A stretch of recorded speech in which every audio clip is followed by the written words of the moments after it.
Bom dia, estamos começando agora mais um encontro síncrono no nosso curso, mais um encontro síncrono, é o terceiro gravado, né, e vamos começar retomando, né, depois do que aconteceu semana passada, depois do atropelo. Hoje vamos recomeçar o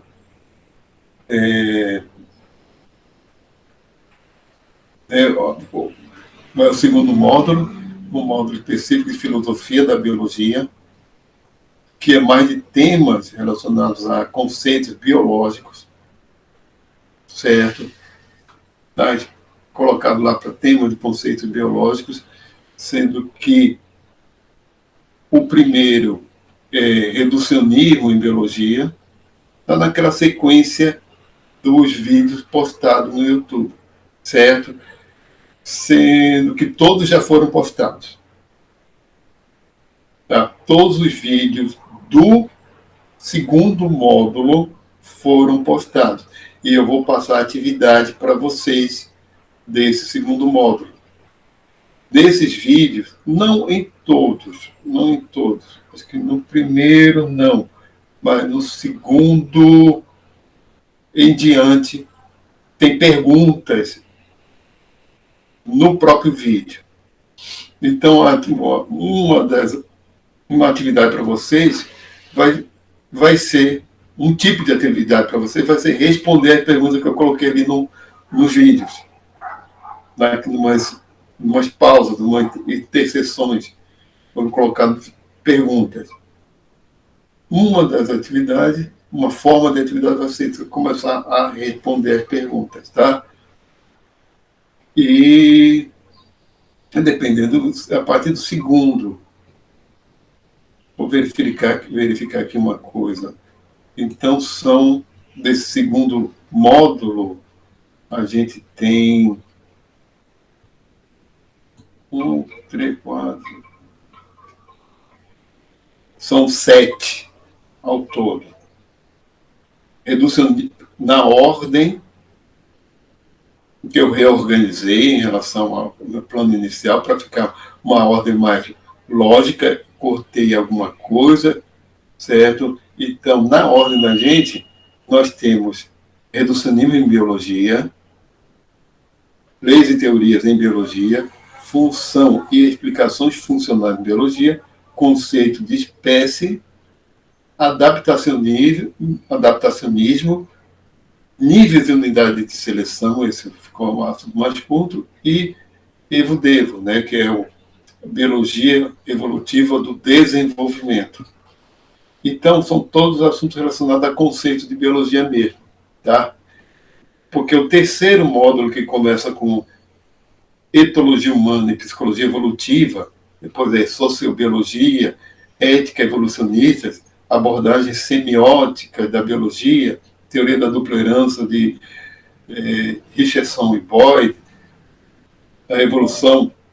a abordagem da evolução da aprendizagem e evolução das emoções e evolução do senso estético, tá? São questões mais referentes à relação da biologia e cultura de modo geral, cultura humana, questão de voltadas humanas. Então, na primeira parte desse terceiro módulo, os primeiros, como etologia humana, psicologia evolutiva, sociobiologia e ética evolucionista, a gente tem aquelas abordagens de se explicar a cultura humana a partir do biológico, os fenômenos humanos a partir do biológico. Os outros, até ética evolucionista, os outros que abordam a semiótica da biologia, a teoria da dupla herança de Richardson e Boyd, evolução da aprendizagem, evolução das emoções, né, já são aquelas abordagens conciliatórias, certo? Já são abordagens conciliatórias. Então, nesses primeiros do terceiro módulo, o que a gente vai ter são eu não vou estar defendendo esses autores, eu vou estar colocando a posição deles. Autores como Desmond Morris, Osborne Wilson, Edward Osborne Wilson, Richard Dawkins. Eu estou colocando mais a psicologia evolucionária, tem autor que prefere chamar de evolucionária, de teoria derivada da teoria da evolução mesmo. E eu vou colocar o ponto de vista deles, certo? Porque do meu meio eu sou mais pelos outros, eu sou mais como Eva Jablonka, Mary Lamb e Catherine Pale, sou mais pro lado dos biosemióticos também,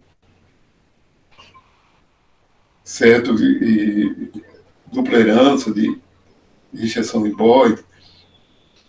A gente tem existem algumas discussões ali, certo? Então vamos lá. Nesse segundo módulo, voltando ao segundo módulo, o primeiro assunto, tá? Alguém quer fazer alguma pergunta antes que eu continue? Dúvidas? Passo aí no chat mesmo. Dúvidas sobre o que está colocado até agora. Eu tenho que fazer uma avaliação do primeiro módulo. Por enquanto, eu desisti de fazer um questionário online síncrono. A avaliação do primeiro módulo vai ser assíncrona, né? Vai ser uma tarefa que ainda vou colocar, certo?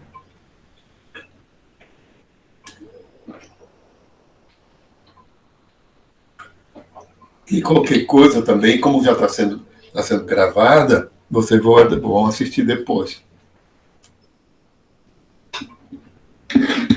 Aí vocês assistem depois, tá? Então, é o seguinte, eu vou dar alguns esclarecimentos daqueles vídeos, eu vou compartilhar a tela com vocês aqui.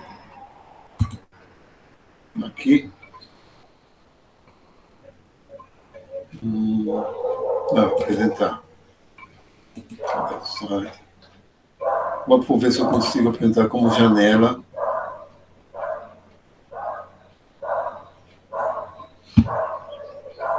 Fica melhor do que tela inteira, talvez, para mim.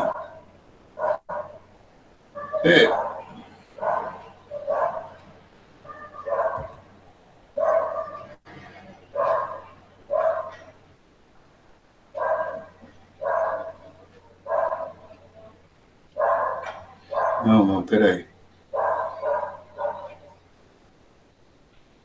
Vou passar aqui, tá? Começar aqui. Esse redução de nível em biologia, certo? É uma discussão que, para o pessoal que não é da área, parece... Estou falando da área que estuda a questão de conceito biológico. Eu mesmo, como estudante de biologia, nunca me deparei com esse assunto. Quando eu estava fazendo mestrado, que eu vivia sempre consultando revistas, toda semana, revistas, por exemplo, tem um que é Friends in Biochemical Science, tendências em ciências bioquímicas, aí que mostra que eram artigos curtos, uma revista semanal, então revista de boa para se folhear. A Biblioteca Federal de Pernambuco tinha uma assinatura dessa revista, e eu me deparei com esse assunto pela primeira vez, questão de reducionismo, ou seja, que é um assunto da área epistemológica. Tem um assunto da área epistemológica, mas no caso da bioquímica, né, a questão ali, porque é muito próximo de bioquímica da química. uma proximidade muito grande. Será que a bioquímica pode ser explicada só em termos de química? A química dos sistemas vivos, não dos seres vivos, não, falando dos sistemas vivos, o que é a vida. A vida é um fenômeno químico. Sim, é um fenômeno que segue as leis, tem que seguir a lei da físico-química. Mas ela tem coisas que existe conhecimento de bioquímica que extrapolem a química e vão além. Eu diria que a resposta é como. Por mim, naquela época eu já pensava que a resposta seria que existe sim coisas que extrapolem, porque tem muita coisa de bioquímica que a gente tem que usar o paradigma da biologia, que foi criado pela biologia para poder explicar. E um deles é a teoria da evolução, que é uma teoria que foi desenvolvida no âmbito da biologia, que não seria nunca desenvolvida na química e na física. Que não seria possível desenvolver. Então faz parte das explicações da bioquímica usar a teoria da evolução. Faz parte de usar o conhecimento de biologia como um todo para essas explicações. Você pode, em certos momentos, explicar fenômenos de bioquímica simplesmente usando a química. Mas, como um todo, isso não é possível. Isso é muito capenga, digamos assim. Muito capenga, fica algo mutilado. E eu sempre me refiro a Edgar Morin, que é um autor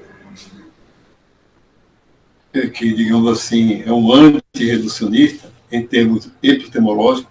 Edgar Morin é um epistemólogo, certo? É um filósofo que da área de epistemologia, o trabalho dele é epistemologia, mas a epistemologia dá complexidade. Não reparem esse ruído de fundo. Ver se eu consigo fechar um pouco a janela. Aqui. Vou chegar mais perto do microfone, certo? Eu sei que está com ruído de fundo de máquina. Eu sei exatamente o que é. É um guincho do carro, né? Reboque puxando o carro, porque o carro da gente está indo para a oficina. Minha mulher está lá embaixo com o reboque. Lá, esse barulho é dele. Sim, mas vamos lá. E voltando a Edgar Morin, que ele considera que o conhecimento, certo? É até bom falar dele, porque isso eu não falo na apresentação de slide, no vídeo. Que o conhecimento não pode ser simplificado. Conhecimento simplificado significa conhecimento mutilado. Mas, então, como é que a gente vai fazer a abordagem de coisas complexas? Como? Certo? Nós temos limites. Agora, só citando um exemplo, como é que, falando dele, um fenômeno complexo pode ser descrito em termos de conhecimento a partir de um conhecimento simplificado. Chega a um nível que essa simplificação se torna mutilada, certo? Se torna, e por isso, inadequada. Certo? Então, por isso se torna algo inadequado, por ser algo que foi super simplificado, né?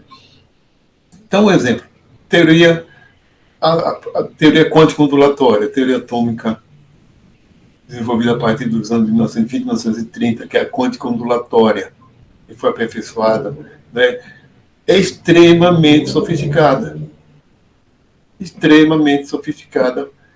para descrever algo que a gente pensa que é simples, mas o fenômeno atômico em si é algo muito complexo. Então, o complexo não pode ser descrito, ou não pode ser. Tem um modelo simples de algo complexo. Ele tem que desconfiar. E o reducionismo é uma forma, de modo geral, de simplificação da realidade, certo? E existe, então, o reducionismo epistemológico, tem, entre outros, esses, né? Tem o metodológico e tem o próprio um reducionismo metafísico, que acha que o metafísico, que é o mais radical, digamos assim, a forma mais radical, que é o do pensamento do positivismo lógico. O positivismo lógico tem uma tese metafísica reducionista por trás, porque considera que a natureza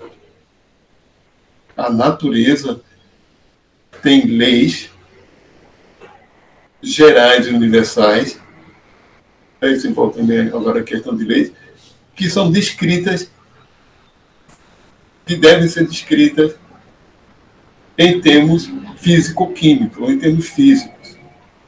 Então, a natureza toda é um fenômeno físico.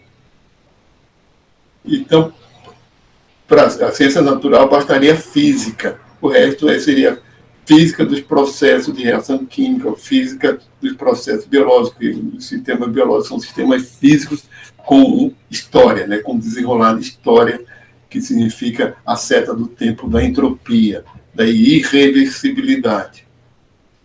Então, isso passa por uma tese que é metafísica, que envolve a ontologia da natureza, a própria natureza da natureza. Né? Então, isso é a questão mais radical em relação ao reducionismo. Então, esse posicionamento é reducionista mesmo, certo? Eu acho que pouquíssimos biólogos concordam com isso, muito menos sociólogos, antropólogos, muito menos pessoal das ciências sociais, certo? Eu não sei até que ponto existem filósofos que aceitam isso, certo? E outro ponto é que é uma tese sobre a natureza das explicações. Então, isso aqui diz respeito ao próprio conhecimento, que o conhecimento,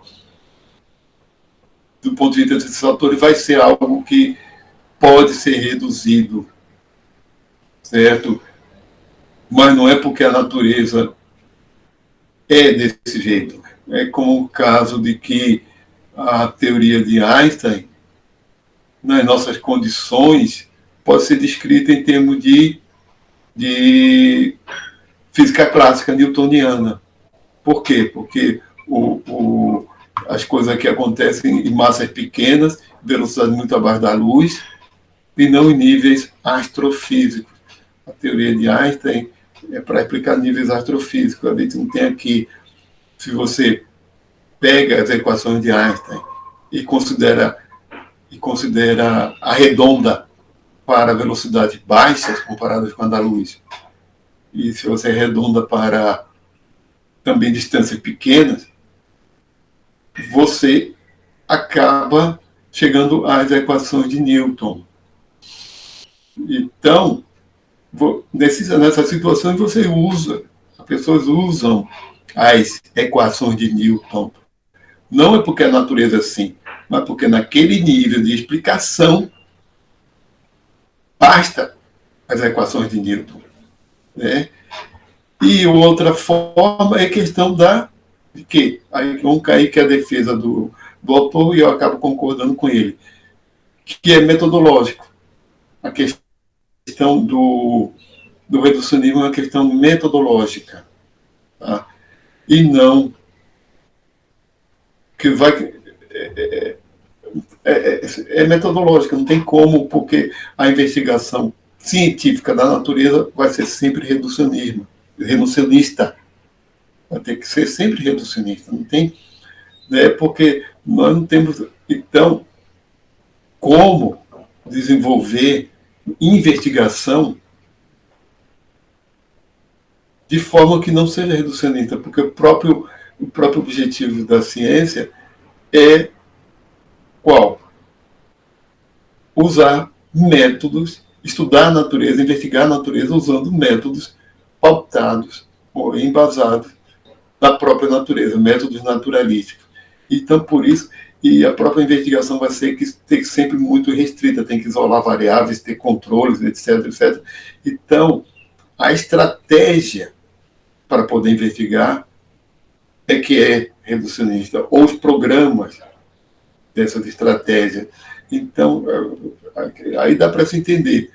A própria Eva Jablonka considera isso também, que apesar da tese dela, da Simone Ginsburg, não serem reducionistas, mas ela reconhece que em termos metodológicos, né, existe uma estratégia. Então, é que fala, no vídeo, fala com mais detalhes sobre essa tese metafísica, que é a fisicalista, segundo a qual todos os fatos estão determinados pelos fatos físicos. Em outras palavras, a ciência trata de fatos. E todos esses fatos são do mesmo tipo, ou seja, físicos. Né? Aí, explicações, como eu falei para vocês, lá no vídeo está um pouco melhor explicado. E a parte de programa de investigação. O reducionismo é um projeto. Né? É um projeto. E ele não fala, esse autor do capítulo, ele não fala de Lakatos, de Imre Lakatos, né? Que foi um filósofo da ciência americano. Eu não sei qual a origem familiar dele, mas ele era americano.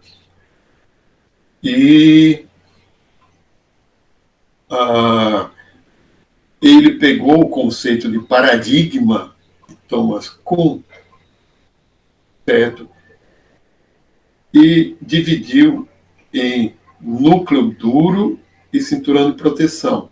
E também criou o conceito de programa de pesquisa. E a ciência é orientada por programas de pesquisa, que seriam as grandes linhas de pesquisa científica. Ciência não é feita a partir de pesquisas isoladas. A comunidade científica está, a partir do século XIX, se sofisticou tanto e se institucionalizou tanto a ciência, e existem órgãos financiadores, existem tanto órgãos financiadores estatais quanto interesse privado no financiamento, que a coisa é feita de forma hierarquizada. Então, existe programa de pesquisa. Então, certo, a própria estratégia, esse exemplo aí desse autor Ickel, em 2003, considera que as neurociências, e isso foi uma crítica que ele fez, tem um programa de pesquisa reducionista que exclui todas as outras implicações que não sejam moleculares em relação às neurociências. Certo? Nessa parte ali do capítulo, ele fala do mecanismo fenomênico, o que é um relógio. Aliás, o que é a questão de mecanismo? Isso aí eu já falei para vocês. Que realmente existe uma abordagem. Quando a gente fala que é uma abordagem, você tem que ver que aquilo é um recorte do fenômeno estudado. Então, existe uma abordagem mecanística que demonstra o passo a passo do fenômeno, de causa e efeito, em termos sequenciais. Mas a coisa dentro da célula não é sequencial.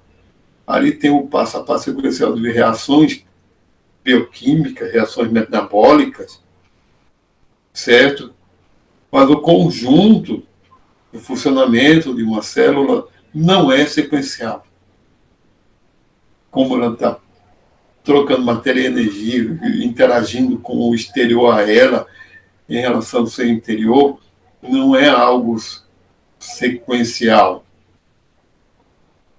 Então, sequencial. Agora, quando você vê uma via metabólica específica, aí você pode caracterizá-la de forma sequencial. Né? Como eles falam, existem esses mecanismos exatos, ou no funcionamento como todo, são complexas relações de causa e efeito. A gente vê, está claro para a gente, na parte de saúde, que as relações de causa e efeito são complexas. Tanto é que na área médica não se fala mais de causa do câncer de pulmão. Fala o quê? Existem fatores de risco. Né? Fumar é um fator de risco, não é causa.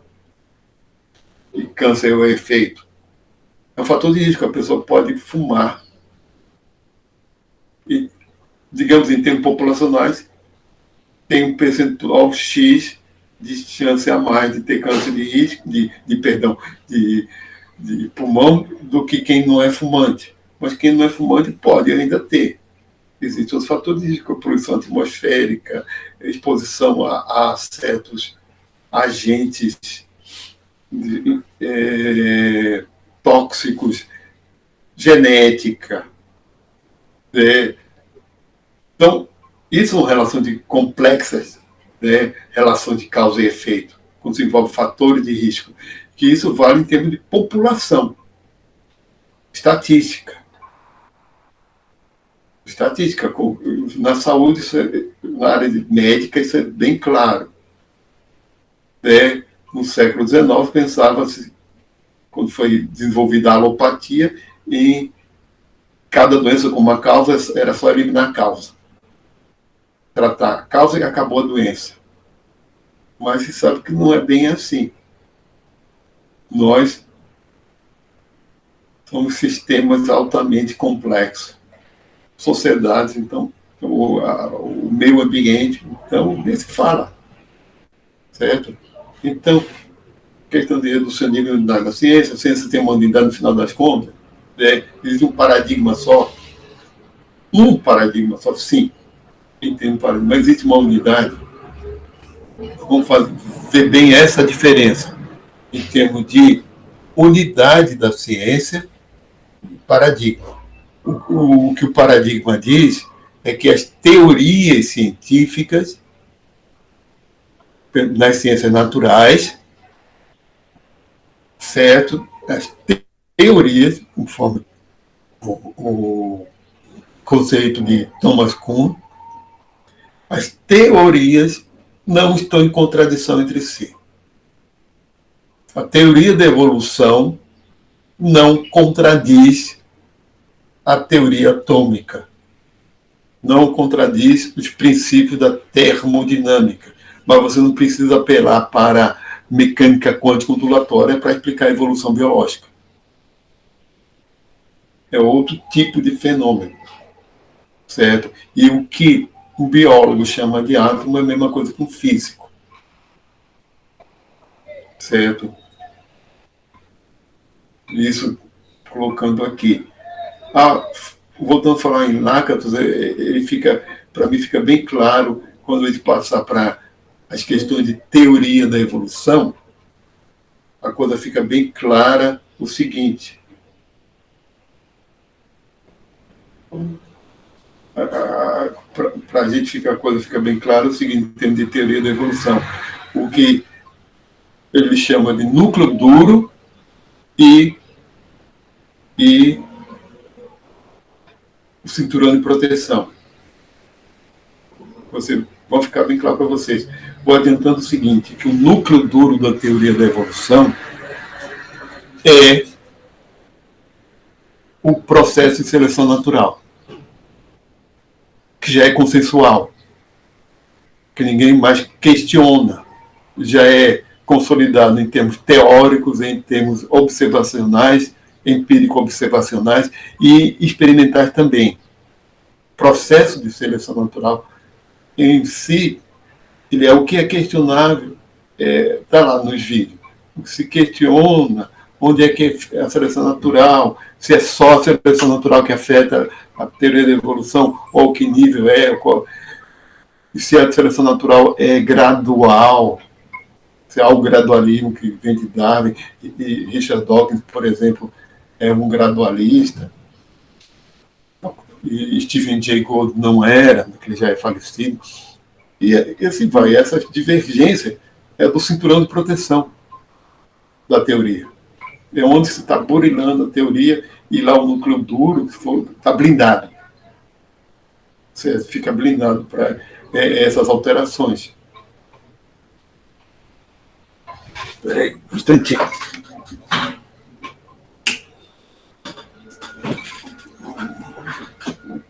Tá. Acender a luz ali, um abajur, porque ficou meio nublado agora. Tá. Certo? A questão que eu dou da ciência não é uma unidade em relação a uma única teoria. Elas só não estão em contradição entre si. Não dá para unir as ciências a partir de uma teoria como a mecânica quântica ondulatória. Tudo ser explicado na base da mecânica quântica ondulatória, né? Ali, esse é o comentário, aquele comentário que eu coloquei, não tem um vídeo lá inserido no meio, né? E tinha colocado aqui sobre a ATP sintase também. Naquele vídeo da ATP sintase que mostra a ATP sintase como uma máquina, mas ela está sendo mostrada. É algo que surgiu ao longo da biologia no nível molecular, que as coisas são representadas com um funcionamento como se fosse uma máquina. Não é que elas sejam máquinas. Lá está explicado também. Vamos lá. Como ele diz, que de fato a própria teoria já é uma forma de como é uma representação, certo? Como é uma representação da realidade, tá? Pessoal, ainda por cima, eu deixei cair meu celular na sexta-feira. Ele está aqui, não posso nem. Ele está no vibrocall, não posso nem colocar no silencioso, porque eu não estou conseguindo destravar, porque a tela está preta. E não teve como levar, foi na sexta-feira pela manhã. Não levei para técnico. Ele estava aqui vibrando, e eu preciso dele para entrar no WhatsApp, via computador mesmo. Estou me comunicando só no WhatsApp, no computador mesmo. O celular por perto. Mas vamos voltar aqui ao assunto.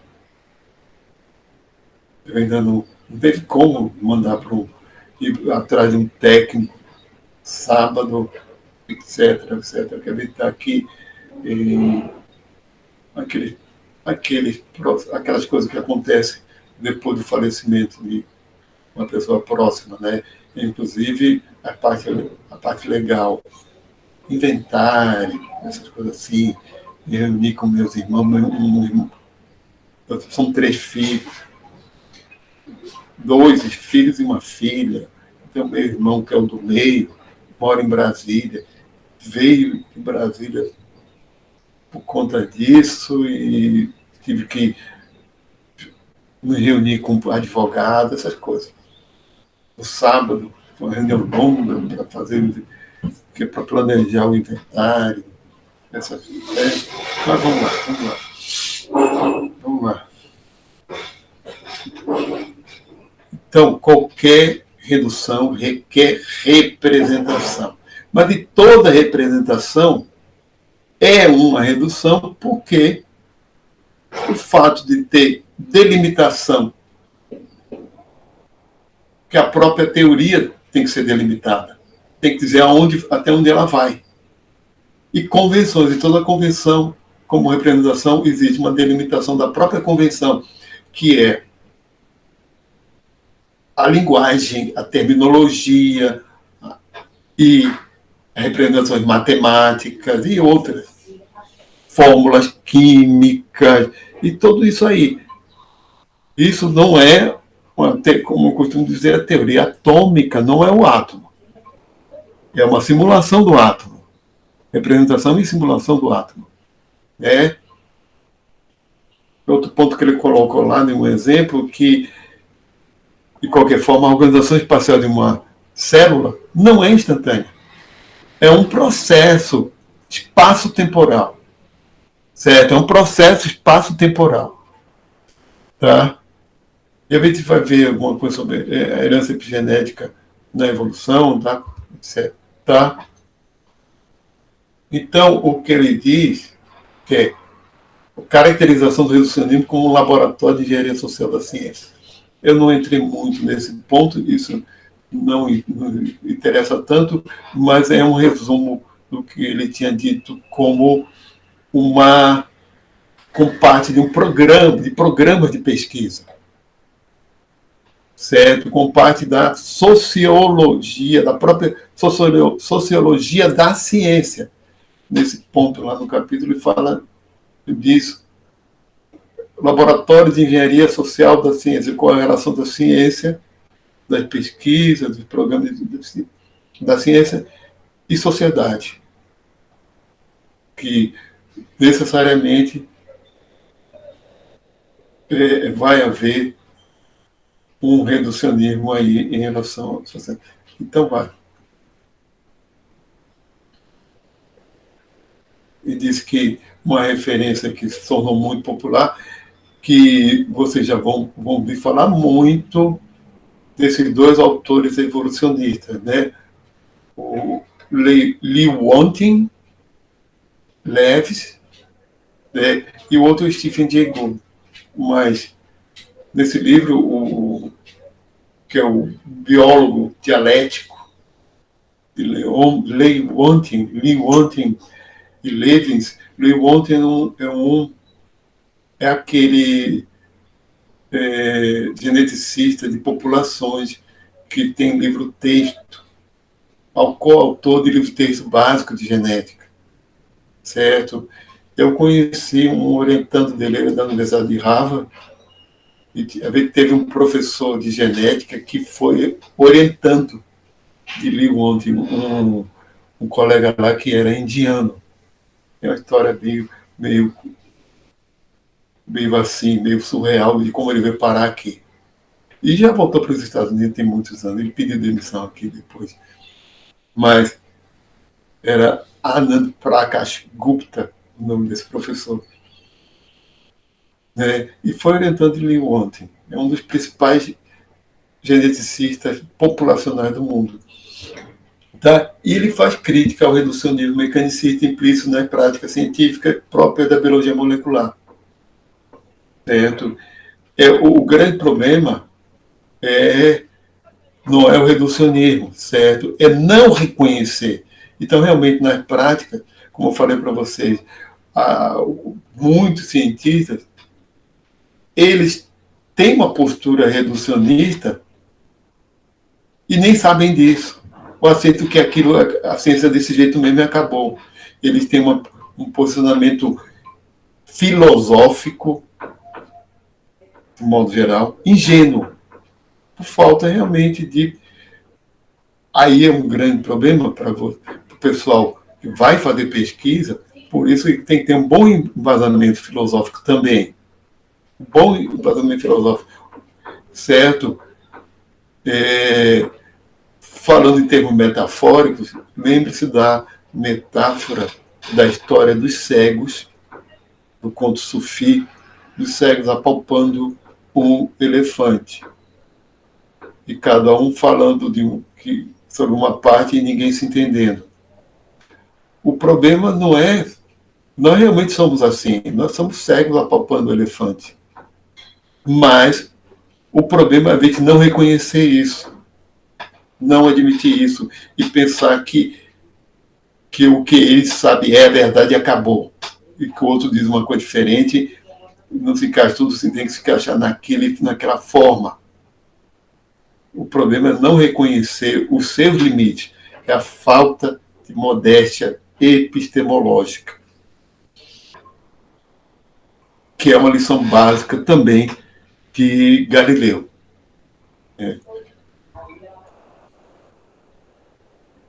Isso não vamos falar agora. Qualquer coisa, eu vou fazer também outro formato. Ontem à noite eu coloquei no YouTube um novo formato.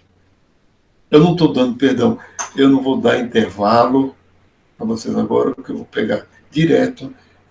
Estou terminando dando em breve, certo? Depois eu vou continuando com os outros na sequência, tá? Eu não, por isso eu não vou dar hoje, nessa reposição, não vou dar intervalo, certo?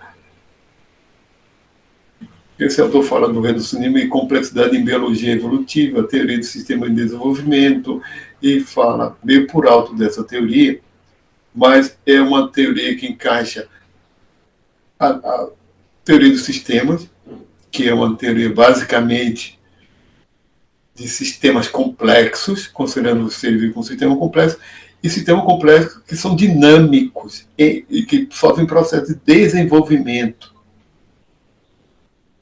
Sofre processo de desenvolvimento, certo? E nós vamos ver no Evo sobre a biologia evolutiva do desenvolvimento, certo? Que existem modelos matemáticos que demonstra que todo sistema complexo é assimétrico, sistemas em que a homogeneidade dos componentes não são sistemas complexos, não são sistemas dinâmicos. Para que haja transformação no sistema, tem que ser mantida a assimetria dos componentes dele. Certo? Isso é uma coisa que a gente vai ver que o Stuart Kauffman criou um modelo matemático para isso. Ele é biólogo, evolucionista, mas estudioso de sistemas complexos, da aplicação de sistemas complexos. E ex-marido lá de Catherine Pale Kauffman. Né? O casal dele é um dos principais para referir dele em biologia evolutiva atual. E agora ele tem uma abordagem teórica, com base em modelos matemáticos, algo bastante sofisticado. E que esse modelo matemático dele é aplicável a qualquer sistema complexo, não só a seres vivos. Tá? Então, o problema não é rejeitar o reducionismo, e sim reconhecer os seus limites. Também, isso também ficou com uma grande lição para mim. Minha tendência era a rejeição. Então, reducionismo com estrutura de estratégias provisórias ou não, depende do contexto, até onde elas são, então são provisórias, é algo que se assume, certo? Essa estrutura de estratégia necessária para entender a própria complexidade. Certo? Então, aqui eu estava terminando esse vídeo, que horas tem? São 10h30, mas começou um pouco depois. Aqui, peraí. O outro é uma continuação, leis, teorias em biologia, função e implicação funcional, ela segue uma certa sequência lógica, uma coisa complementa a outra. Então, eu vou deixar para entrar em leis e teorias em biologia no próximo encontro. Fazer esses dois e fazer mais alguma coisa com vocês, certo? Eu vou planejar melhor a partir de hoje, retomar o planejamento para compensar e ver o tempo que a gente tem para encaixar todos os assuntos. Inclusive, eu acho os assuntos do terceiro módulo são assuntos mais palpitantes, mais interessantes, porque são mais polêmicos mesmo, que a gente pode dar uma forma menos técnica, Esse segundo módulo é um módulo mais técnico mesmo, não é da sua própria natureza, né? Mais técnico, mais filosófico, tá? Então, eu vou voltar aqui para mim, que eu não estou vendo o aqui, certo? Tem alguma novidade? Eu vou me perguntar, Nimara perguntou, não seria uma extrapolação, professor, ao dizendo que são leis universais? Olha, essas leis universais realmente, esses autores fisicalistas acham que as leis da natureza têm que ser só a lei da ciência e da natureza, não tem que ser leis que valem no universo todo, no cosmos todo. Isso é coisa de astrofísico, é extrapolação dele. Para ser científico não precisa tanto, certo? Não precisa tanto mesmo. Não precisa tanto mesmo. Eu acho que é uma extrapolação que não tem necessidade, tá? Chega a ser essa postura desses fiscalistas, não realmente chamar de leis universais. E era uma argumentação contrária à existência de leis em biologia, desse pessoal da física e o pessoal mais ortodoxo do positivismo lógico, que as leis teriam que ser válidas no universo como um todo, senão não seriam leis da natureza. E o sistema nada garante. Eles disseram que os fenômenos biológicos são fenômenos locais aqui da Terra, certo? Que são sistemas vivos, são coisas contingentes, são coisas que, do contexto do que aconteceu na Terra, nada garante que a vida que se existe em outro planeta seja igual, ou sigam as mesmas propriedades dos sistemas biológicos daqui, então não existe nenhum biológico. Mas realmente parece exagerado, parece. Então imagina o fenômeno social. Avanço, só para ter, se ninguém mais fizer nenhuma pergunta, realmente, fenômeno social, como é que fica? Aí que não é mesmo. Porque, olha, pelo menos os fenômenos biológicos são fenômenos naturais. São fenômenos naturais, né? O fenômeno biológico. Os sociais têm algo. Realmente, o ser humano é um animal, mas é um animal que criou uma cultura simbólica. Pergunta que eu vou fazer logo, que vai ser útil lá para o terceiro módulo. O símbolo, cultura simbólica, o símbolo em si é um fenômeno natural? Eu já vou lhe responder que não. Então, o problema das ciências sociais, etc., cultura humana, começa por aí. A coisa que nós chamamos de símbolo não é um fenômeno natural, certo? Outras espécies podem, a gente não sabe. Existem estudos etológicos que mostraram que na natureza nunca se mostrou o uso de símbolo para outras, nem para primatas superiores. Provavelmente o Homo erectus, etc., deviam ter por causa do que eles conseguiram fazer. Existe uma série de argumentações que dizem sim, e por causa do sistema nervoso, provavelmente do sistema nervoso complexo suficiente. Mas já se mostrou casos, que foi por acaso, praticamente, que aconteceu, que estudiosos do comportamento do bonobo, mas foi isso um bonobo criado em laboratório. Perceberam que ele estava entendendo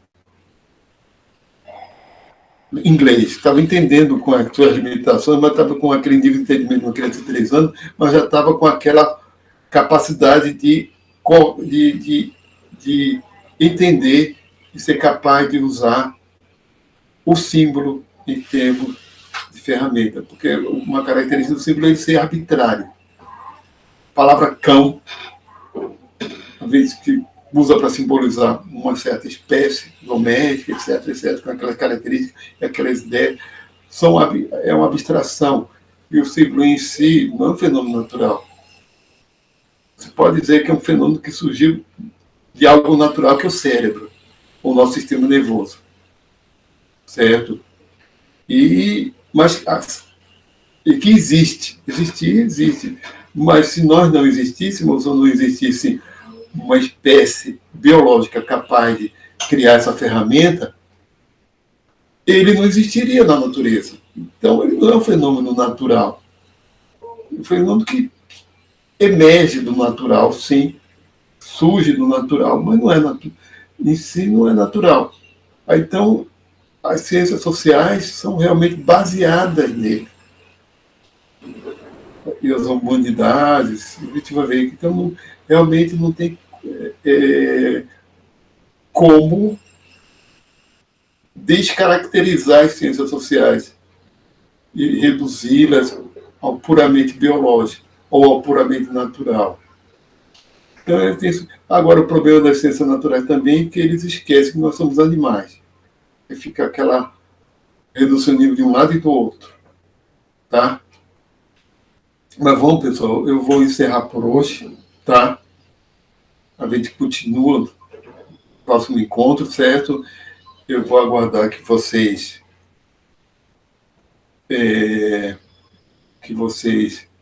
saem, se quiserem ficar mais um tempinho, quem tiver alguma dúvida, quer me complementar alguma coisa, pode fazer agora, antes de eu... Porque eu só vou desligar quando vocês saírem, tá? Eu estou esperando o ok de vocês, né? Para desligar, tá? Então, até a próxima aula, até o próximo encontro. Estou aguardando vocês saírem. Ou mais alguma pergunta, né? Já tem gente saindo. Certo?